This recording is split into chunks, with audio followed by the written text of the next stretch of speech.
success, I still couldn't get out of my own way.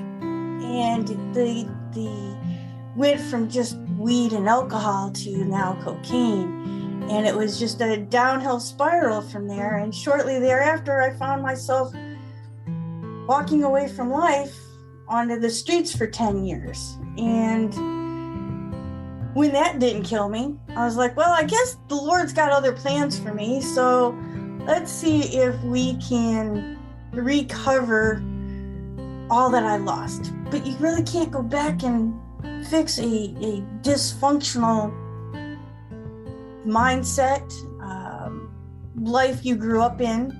So I had to start from scratch. And so when I began writing my first book, I had that mindset. If I could help just one person, this will be worth putting my story out there. I used my street name as Tiffy. As I went into the transition, I used my middle name as the newborn person, Rose. And where I got to my business was after I finished writing that. It took 3 years to write out my childhood to buying my house. 50 years worth of material, which came out to be quite a lot.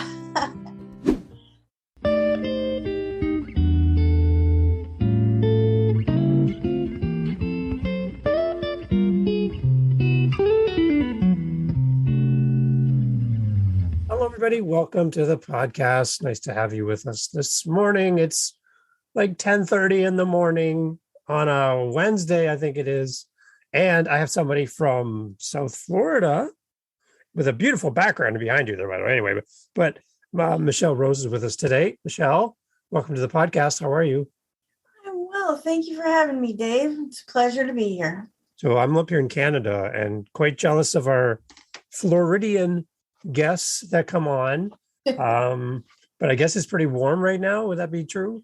Oh, it most definitely is. And the view there behind me is from Jensen Beach, Florida, which is only a mile from my residence here in South Florida. So that looks rough. Yeah. That looks rough having all that beauty around you all the time. And you would think I would go there often, but I'm just so busy constantly.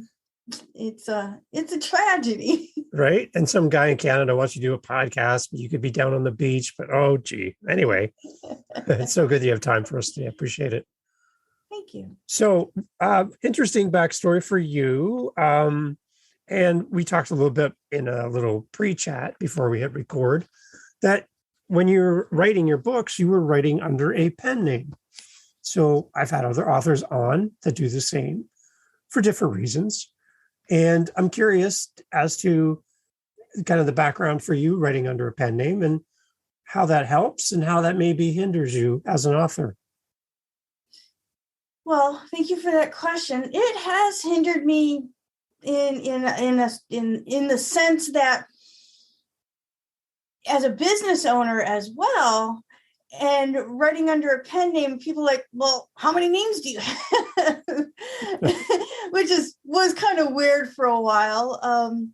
The reason that I did begin writing under a pen name was being that my work covers addiction and recovery, and bringing my story out initially, there was a lot of shame and guilt, not only the threat of violence from those that I left behind in that world of drugs and crime and violence. And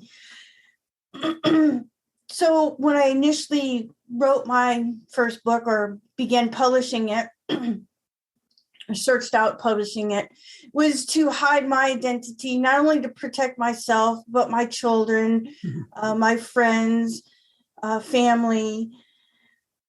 But as time has moved forward, that sense of protection for myself has lessened. My children are older now and capable of protecting their own children, and they're well aware of what I did, why I did it. They were children while I was in the thralls of all that destruction. So, today it's not as vital to have that sense of keep the world out. Yeah. So it's a good safety net. And I love that you're protecting your family and yourself in the process. I kind of wonder, like, as we go through day-to-day life under a pen name identity, when you want to have a social media account or you want to have promotion for your book, people want to reach out to you and speak to you. People are looking for you under the pen name, potentially trying to find you to connect, but that's not the name that people would find you under. And I find it interesting, and I'm a little curious about how that all works. And, I can see the advantages, obviously, but I can also see it may be a little bit frustrating on your part when you want to reach out to your audience and you just don't know how you can do that. So I'm curious about that process. Yeah. Well, actually, being that I did write under a pen name, I did start my publishing company under my pen name, Okay, Tiffy Rose, LLC. So all my interaction with my followers and fans has been under my pen name. It has been, now that I'm trying to move my newest writings, which is more educationally, I've created a recovery program that I'm trying to introduce into the recovery community of experts in SAMHSA and NIH, where I was finding it the conflict, right? Because they're going to want to know me as the business owner, the professional, the person that owns their own house now, pays taxes on businesses and that. So it was a little bit of a challenge for the last year, trying to meld those two personalities into one. But for the most part, my followers and fans out there still really only know me as T Rose or Tiffy Rose. But yeah, it's that's why today I'm trying to make sure that I introduce myself in both platforms using my name, legal name, Michele Rose Fortin, and my pseudonym T Rose, which my books are published under. Okay, that's great. So yeah, as people are listening and they're like, I know her, I've read her book, then they can make that connection. That's really good. Can we talk a little bit about your story and what that inspired these books, and share a little bit of your journey with people as well? Absolutely.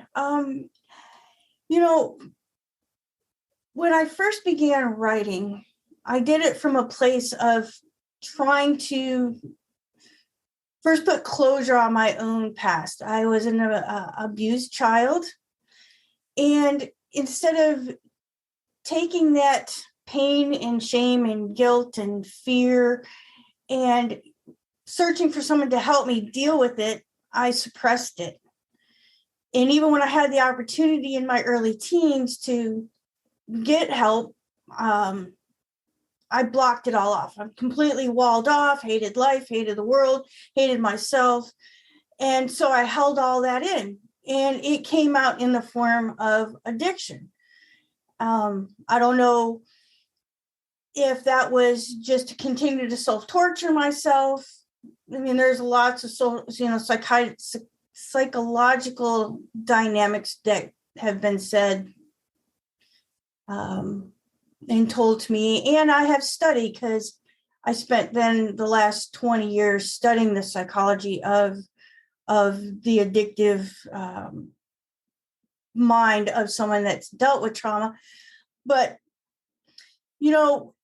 when I was old enough to go to work at 14, I did so to stay out of my house, out of the abuse, out of the domestic violence that was happening there.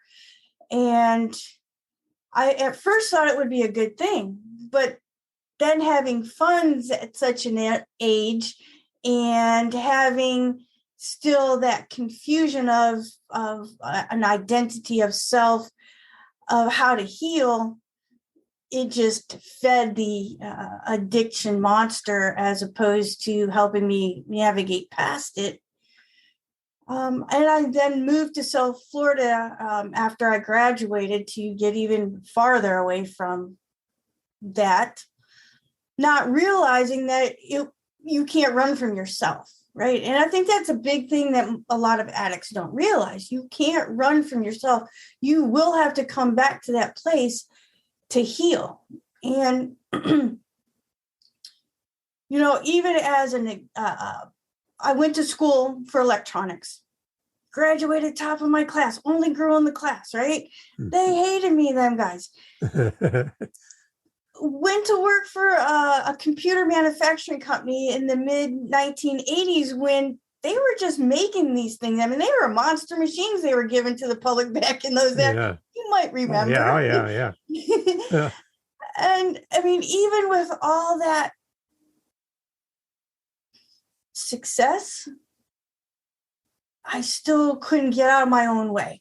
And the went from just weed and alcohol to now cocaine. And it was just a downhill spiral from there. And shortly thereafter, I found myself walking away from life onto the streets for 10 years. And when that didn't kill me, I was like, well, I guess the Lord's got other plans for me. So let's see if we can recover all that I lost. But you really can't go back and fix a dysfunctional mindset, life you grew up in. So I had to start from scratch. And I spent a lot of time writing, studying, why was I addict? All these books on psychology and social workers and how they help or were supposed to. And when I began writing my story, then after I had purchased my home in 2014 on my 12-year sobriety anniversary, I was pretty proud of myself at that time. And thank you. Nice. I'm like, I know that all that I went through and all that I didn't do for myself, I could bring that. I would like to think I could bring that awareness to the youth of today to help them avoid 20 years of self-destruction, to have to come back to their teens to deal with it, to move on. And so when I began writing my first book, I had that mindset. If I could help just one person, this will be worth putting my story out there. And I used my street name as Tiffy. And as I went into the transition, I used my middle name as the newborn person, Rose. And where I got to my business was after I finished writing that. It took 3 years to write out my childhood to buying my house, 50 years worth of material, which came out to be quite a lot. Yeah, I bet. Yeah. And so I went in search of a literary agent. Book was done, had all the T's crossed and I's dotted in the last period on the last, sentence. And I was told, well, big media doesn't want those kinds of stories. I'm like, okay, well, that kind of stinks. I mean, it could probably help a lot of people, right? Because the biggest thread throughout my story was I never reached back for the hands that were reaching to me to help me.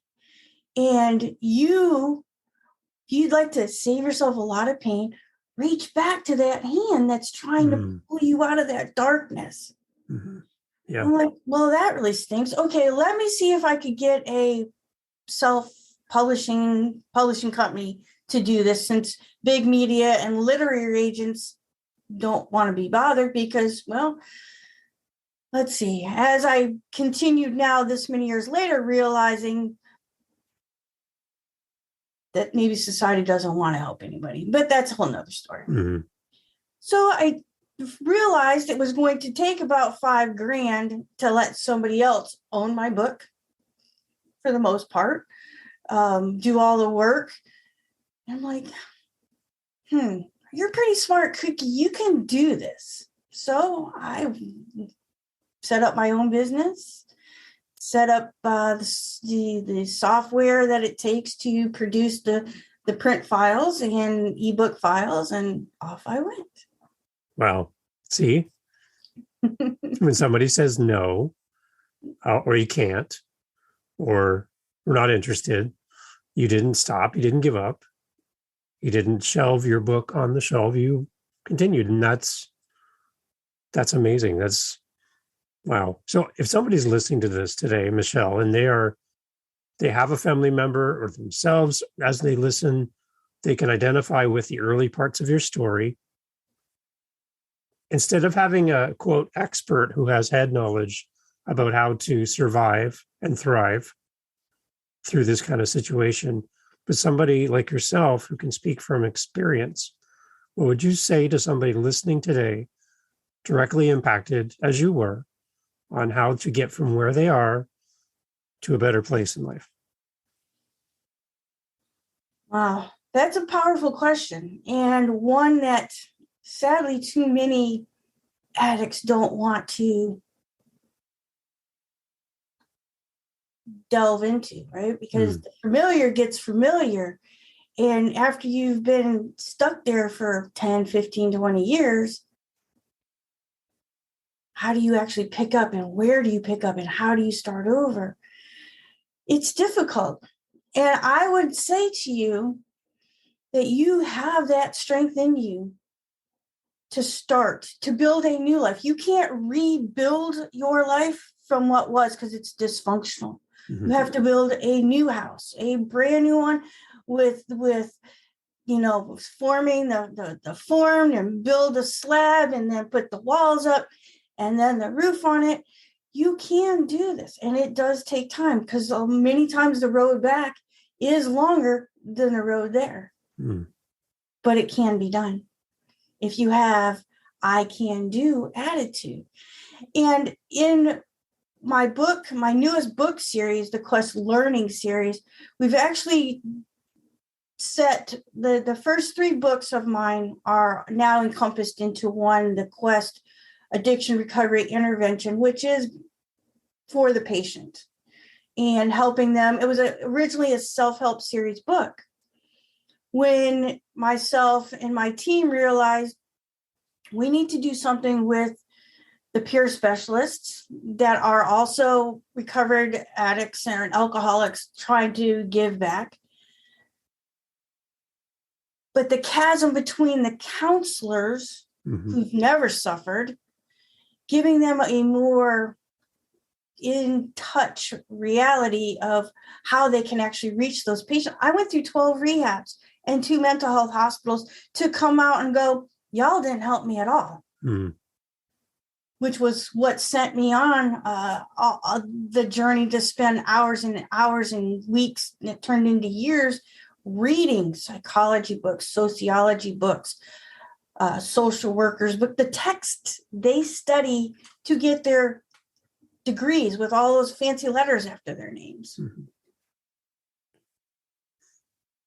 So as you see like news reports and footage of people that are out there living in the streets and trying to survive, what happens inside of you as you see that or experience that now, where you are now? Do you feel like you're far from it, or does it still feel close to you? Oh, it's definitely close to me.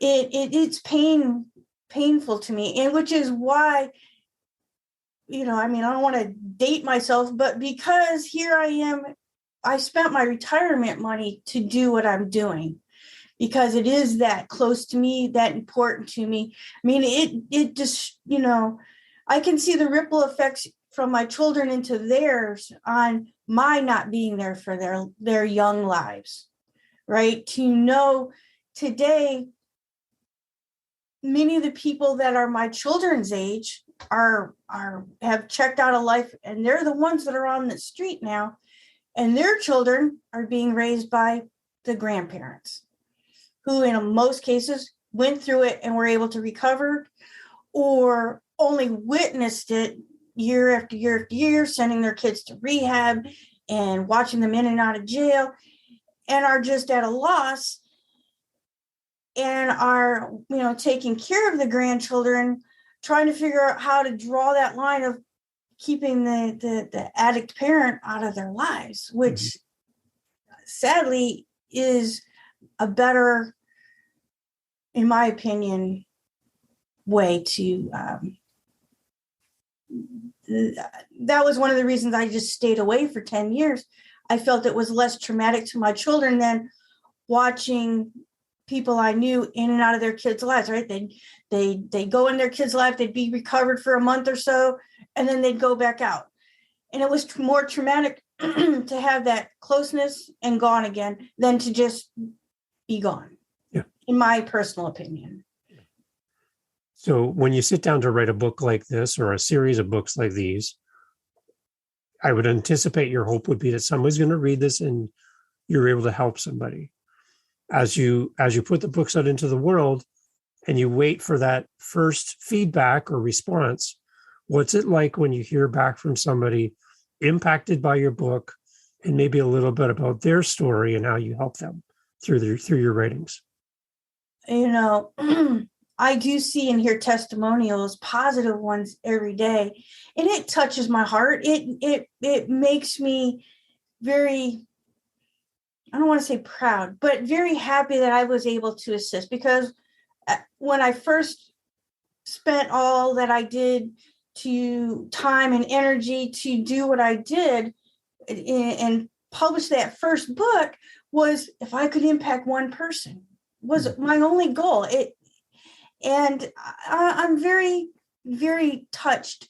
And it is why I continue to write. When I finished the first book and I had those comments, like, man, from parents as well, right? The grandparent that never was an addict, but now I can understand what my addict child is going through, what their children are going through, right? That too, right? The Al-Anon people, right? For them to have a better understanding. But then I was asked, well, we want to know the recovery side of it. So that was the second book, which was, the first book was The Big Trap, Just One Last High by Tiffy Rose. And then second is Freed, a recovery plan, which brought forward from the time I walked out of jail through, we went back and then through to where I am today, starting the publishing company, or at that point in time.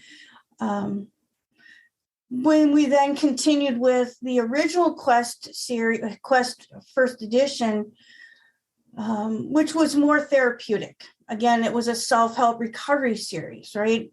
So we created a curriculum to go with it, to lead you through guided questions, which became then the Quest intervention book, which is what is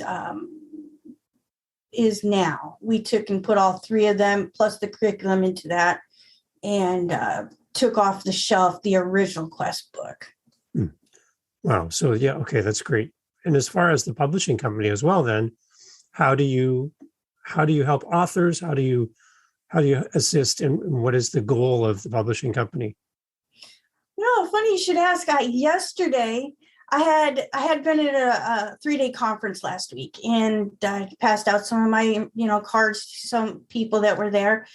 And yesterday I had somebody contact me that is a friend of somebody who was at that conference. She's like, oh, my friend, Karen, she said you could help me get my book published. Can you take a look at it? And I might need some editing help first. And, so I've had a few other authors come to me to want me to help them bring their work forward, because, again, big media has sucked in all the small companies, right, for the most part. Yeah. And so that they could pick and choose what they wanted the world to know and what they didn't. Mhm. I mean, you've got people burning books and Yeah. really trying to limit what they want the world to see, and because that's what they believe. Yeah. I think education should be able to be searched out in any form that they want. So I've had an opportunity to publish a few other authors' work, and I'm very happy for that they've chosen to search out my expertise, and Yeah.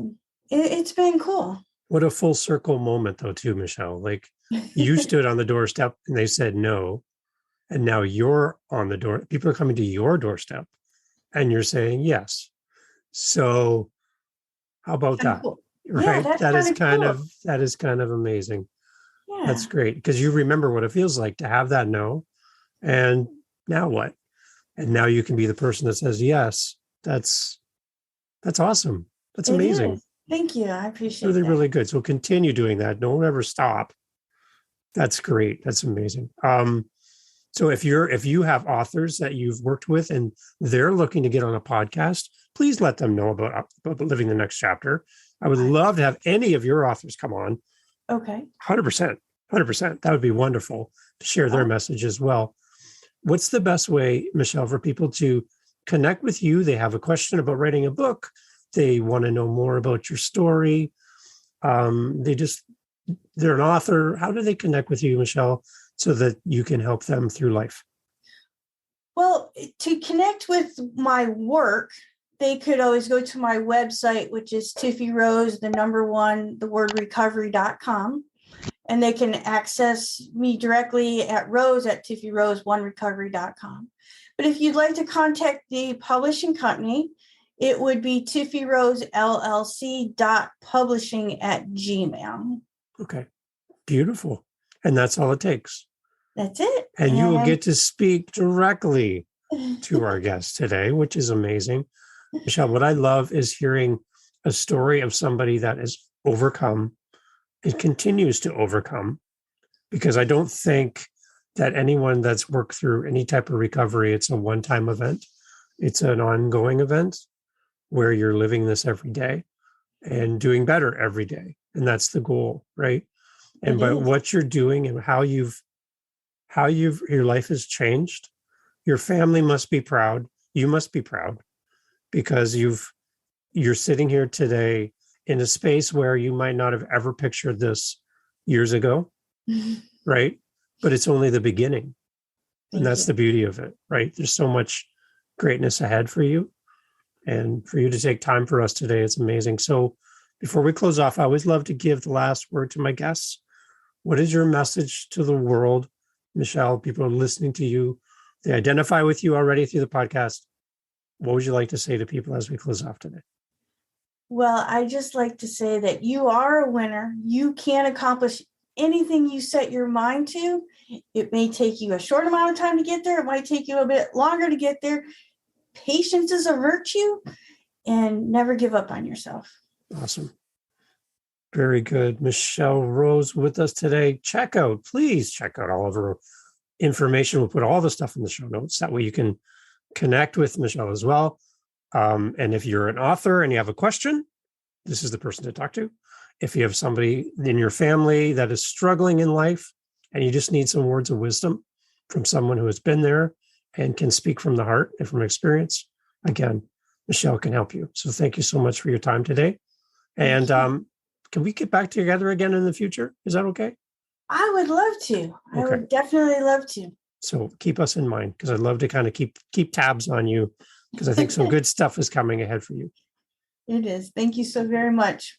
It's a pleasure being on your show. It was great. Appreciate it.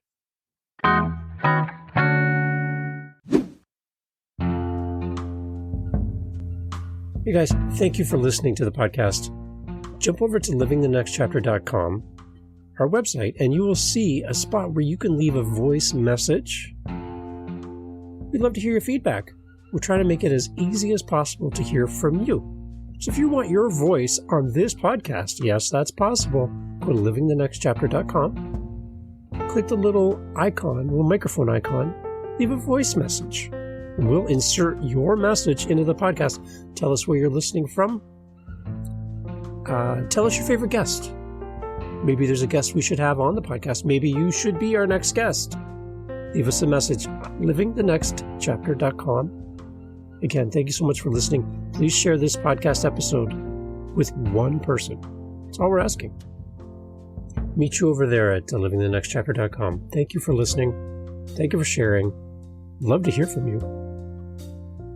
Till the next episode. It's coming up right away. Be sure you hit that subscribe button. Thank you for being part of Living the Next Chapter. Thank you for supporting our guests. Have a great day.